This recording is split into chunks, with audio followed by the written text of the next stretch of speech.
Sa mga oras at araw na ito ay dito tayo sa kalsada ng kahabaan ng Roxas Boulevard papunta ng Parañaque City. At nagmamadali tayo dito dahil naghahabol tayo sa klase ng lahat ng imam na kung saan gaganapin doon sa Masjid Muhammad sa Parañaque City. At wala talaga akong kaalam-alam na may speed limit pala dito, kaya ang nangyari, nahuli tayo ng ating mga MMDA. Dahil nga sa maluwag yung kalsada ay umabot ng 90 km per hour ang ating takbo sa kalsada na ito. Dahil sa totoo lang ay wala talaga akong idea kung may speed limit na nilagay dito sa kalsada na ito. So dito natatanaw ko na yung mga enforcers na biglang tumatawid. Nagugulat din ako kung bakit sila tumawid. Akala ko nasa likod ko yung paparahin nila, yun pala ay tayo yung paparahin nila. Oh no!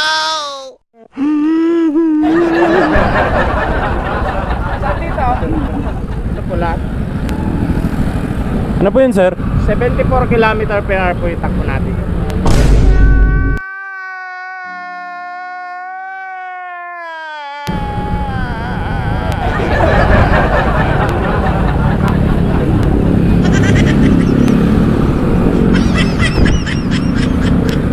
Sir, baka nagmamadali kasi kami. Ano pa? Nagmamadali po kasi kami. Sir, pati po license nyo. Huwag kayo magmadali, tatamaan po kayo niya. Pati po license nyo. So dito nga ay kinabahan na tayo dahil sa hindi na talaga napakiusapan si Sir Enforcer at pinipilit talaga niya na kunin natin yung lisensya natin. At ayan, dahil sa naghalo na rin yung mga nararamdaman natin, kakahabol natin sa oras ng pupuntahan natin dahil sa atin nakasalalay yung pagla-live sa klase ng lahat ng imam na gaganapin sa Masjid Muhammad doon sa Parañaque City. At hindi ko na alam kung saan nakalagay dyan, at naiabot ko pa dyan yung national ID. So sobrang pagkataranta dahil sa paghahabol ng oras, at saka dahil na rin sa hindi na mapakiusapan si Sir dito. At sa mga oras nito kinabahan na ako at binuklat ko na lahat, kinuha ko na lahat ng ID kasi hindi ko mahanap yung lisensya ko. At ayan pala, nasa kalagitnaan, hindi ko lang talaga siya nalagay sa tamang lagayan.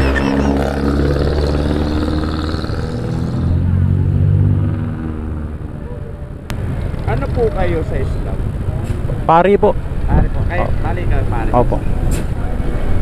Nahinabol po kasi kaming misa. At yan, pagkatapos niyan ay kinausap ni Sir Enforcer ang kanilang team leader dahil sa nakikiusap nga tayo sa kanila. So ayan, makikita natin si Sir na lumapit sa kanilang team leader.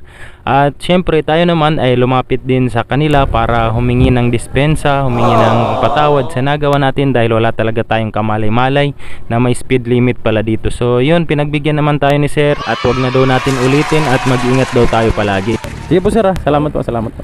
So ganun lang yung gawin natin mga kaalam kapag nahuli tayo na alam naman natin na tayo yung mali, ay huwag na tayo makipag-argumento sa mga enforcers natin dahil sila ang may karapatan sa pagsasagawa ng batas dito sa kalsada. Kaya dapat talaga magpakumbaba tayo at humingi ng dispensa na alam naman natin sa sarili natin na tayo yung mali, upang sa ganun ay pagbigyan din tayo ng ating mga mabuting enforcers, dahil karamihan naman din sa kanila ay mabubuti pa rin. Basta piliin lang natin na lagi tayong magpakumbaba sa kanila at humingi ng dispensa, kapatawaran sa nagawa nating pagkakamali na talaga namang hindi natin talaga alam na mayroon talagang speed limit sa kalsadang ito. So yun lang, nawa ay nakapulot kayo ng aral sa munting video natin na ito, sa pagkakamali natin na ito, at inshallah hindi na ito mauulit sa kalsada na ito. Shout out sa mga butihing enforcers natin.